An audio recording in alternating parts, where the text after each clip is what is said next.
Nokia's just dropped a pretty solid earnings report, but we've also been seeing a little bit more share price drama in the last month. So today I'll share with you my thoughts, and we'll also finish up with a Tre Score for Nokia. We know that under Pekka Lundmark's new leadership, he's been cutting a lot of the fat and narrowing the focus of the company into its most successful arenas. So he had been mentioning that the company would not be growing super rapidly in 2021 or 22, but we have seen them beating earnings expectations because of really conservative estimates.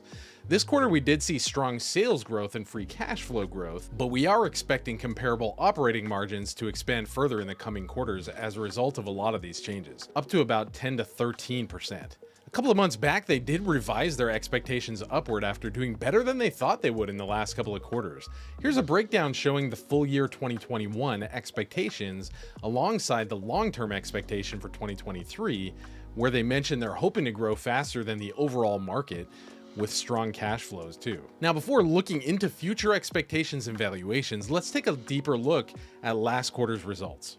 Net sales up 2% with a small year-over-year gain on operating margin, pushing them up to 11.7%, though they cited supply chain constraints restricting their growth, which is completely expected. We'll touch on these points here in a minute. This chart shows us in a more graphical representation what made up their free cash flow conversion, with operating profit more than making up for the loss on restructuring, net working capital, taxes, investing and financing, finally bringing the free cash flows up to 4.3 billion euros. And this slide shows us that this is the 7th consecutive quarter of positive free cash flows, showing us that Lundmark's plans of slimming down the organization to buff up the profitability is starting to pay off. That being said, I think this graph should continue to trend upwards in the coming quarters as management has made clear. If you've been following my Nokia series, you know that their two major departments are network infrastructure and mobile networks, followed by the smaller yet equally important cloud and network services, and then finally Nokia Technologies. While mobile networks revenues decreased 5% year over year, they showed a slightly growing R&D spend and improving competitiveness, assisting in the 12-month trailing gross margin as shown on the left there. The reason it's important to look at the 12-month trailing numbers versus just the quarter-over-quarter numbers is that this business can be like very cyclical, and you see these really big waves in revenue flows. And in most cases, the deals and agreements they make with CSPs can be very, very long-term. So despite the numbers being slightly negative this quarter in the mobile networks department, it's not something to feel too pessimistic about. Unlike the mobile network segment of the business, all the other major segments look pretty impressive last quarter despite the supply constraints. Here's a bit of a closer look at the two major business departments, mobile networks and network infrastructure, where we can see that mobile networks and net sales loss actually didn't phase their gross margins, and network infrastructure's net sales growth more than made up for it. For reference, here are the smaller two departments of Nokia's four major departments, showing strong year-over-year growth with cloud and network services at 12% and Nokia Technologies at 11%. Cloud and network services showed a 12% revenue growth with growing number of clients and refocusing their R&D. I'll get into some of the tech here in a second. Breaking things down onto an even more granular level, we saw strong wireless growth in the enterprise segment. Though they're down 4% on net sales year over year on a constant currency basis, we are seeing gains of 3% just comparing the first 9 months of the year. Currencies play a big factor in this business since Nokia operates on almost every continent, but I think the reorganization that Nokia's been going through since Pekka Lundmark took the helm may also have something to do with this too. We are, however, seeing private wireless customer counts increasing, and they also mentioned double-digit growth in the private wireless portion too. Lundmark also mentioned that they're building up a strong backlog for 2022, which is encouraging and reminds us that there is still a lot of growth to be had in the coming quarters. I should also mention that while optical networks shrank by 11%, submarine network growth grew by 20% somehow. Next, I wanted to take a look at some of the reasons we can be excited as investors, kind of reasons to be bullish, and then we'll take a look at some of the concerns, some of the things that we need to keep on our minds going forward as well. First, the long 5G rollout.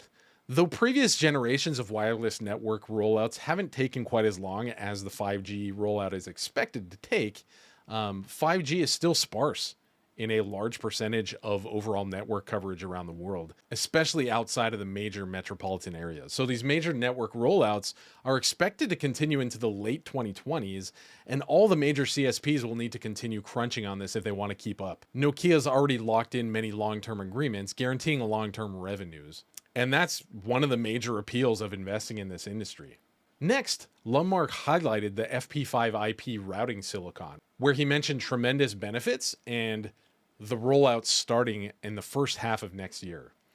This is the industry's most advanced network processing silicon, so it significantly increases performance of IP networks. It carries 3 times more capacity over previous generations, while cutting power consumption by 75%. He also mentioned that it's the most advanced security chipset. And so when they show off industry-leading tech like this, it's clear that their R&D is going to be paying dividends in the coming years. Without getting into the specifics too much, Nokia also mentioned that they're still the leader by far in PON, or passive optical networks, and they're still number 1 in FWA, or fixed wireless access. And as it mentions here, they're working to make millimeter wave viable as well. FWA, as I understand it, is basically an alternative to laying expensive cables and fiber optics in rural areas by providing a kind of massive and super fast Wi-Fi network for a rural area using 5G. Next, let's take a look at some of the challenges we should brace for as investors. First, we might see more and more national restrictions coming into play between countries based on geopolitical tensions, and as we've seen numerous European countries blocking Chinese competitor Huawei. Nokia has been doing better in China than Scandinavian competitor Ericsson lately, but with tensions in Asia looking like they aren't going to be settling anytime soon, I wonder how this can affect companies like Nokia. That being said, Nokia mentions on this slide that they are continuing to grow well in North America and Asia Pacific, while losing ground in India, Greater China, the Middle East and Africa, and Europe as well. But we can see that the growth outpaces the loss for a small total gain in growth. In an industry this mature, we shouldn't be shocked to see this kind of give and take each quarter. Challenge number 2 is the relationship with CSPs.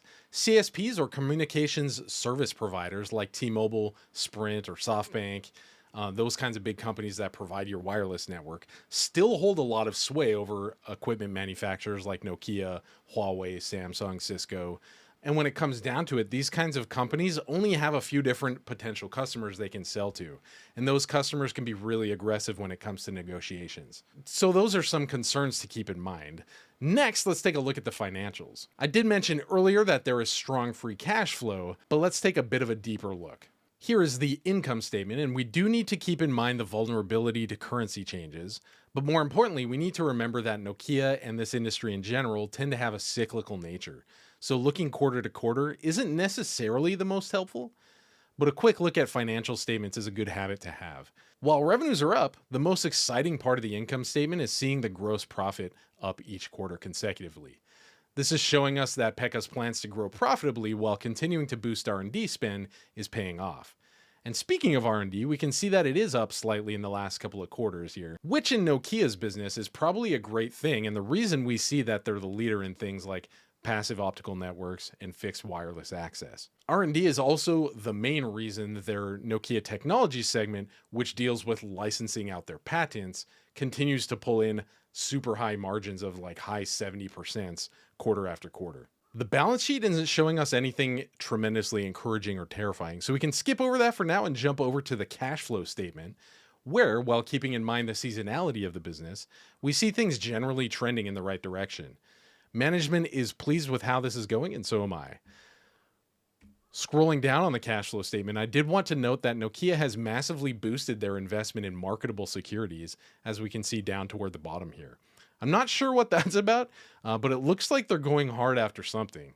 Though we did see a negative 340 million euro change, we did finish the quarter with almost 7 billion euros in cash and equivalents, as we see here on the balance sheet. Next, let's take a look at valuation. You guys know I've been into Nokia for a while now, and we see the price continuing to grow pretty well over the long term.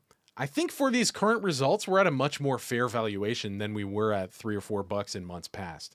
I'm still excited for the solid long-term growth, though I haven't been adding to my position a whole lot lately. Now, comparing their figures to competition like Ericsson or Cisco, we still see that Nokia is more affordable, with a price to sales of only 1.26, a shockingly low price to book of 1.96, and a still pretty low EV EBITDA of only 7.5. Street targets range from $5 to $7, though we should take that with a grain of salt as usual. I don't think those numbers are very far off in my own valuation of the company. So finally, onto the Tre Score. Number one, we have memeability. We've seen Nokia meme for some reason in the past thanks to our friends over at Wall Street Bets, but I think the conservativeness of the company has brought it past that level of prepubescentness. I don't think we're going to see anything exploding anytime soon. So for memeability, Nokia gets a 5 out of 10. Number two, growth potential. Nokia is in a developed industry with deep-seated competition. It's got a lot of strongholds and really solid partners, especially with its deep library of patents though, and I'm comfortable expecting Nokia to continue to grow slowly but solidly, so Nokia gets a 7 out of 10. Number three, management. Weird and Lundmark seem really solid. I really like the way they're doing things. It seems like they're being really smart about where to cut the fat, and really like wise about where to stay conservative. So they get a 9 out of 10. Number four, current valuation. Though we've made good progress on the stock price, I still think there's room for another relatively low risk or risk-free 10 to 20% of growth coming soon. So they get a 6 out of 10. Number five, since I live in Japan and the stock market is open while I sleep, and I freaking love sleep score, Nokia is a solid company with a beta of only 0.76. So I haven't woken up to check my stock portfolio and been filled with a grieving depression very often by Nokia. And they've also mentioned that a dividend will be returning sometime soon. So they get a 9 out of 10 for a total Tre Score of 36 out of 50. Now, you guys know that this is all just for fun and games, but let me know if you guys have any other categories you think would be fun or interesting to add to this new Tre Score. If you're wondering why I have the memeability category on there, especially as a more traditional buy and hold DCF style investor, you need to watch this video and I'd love to hear your thoughts. Love you guys, and don't forget to stay generous.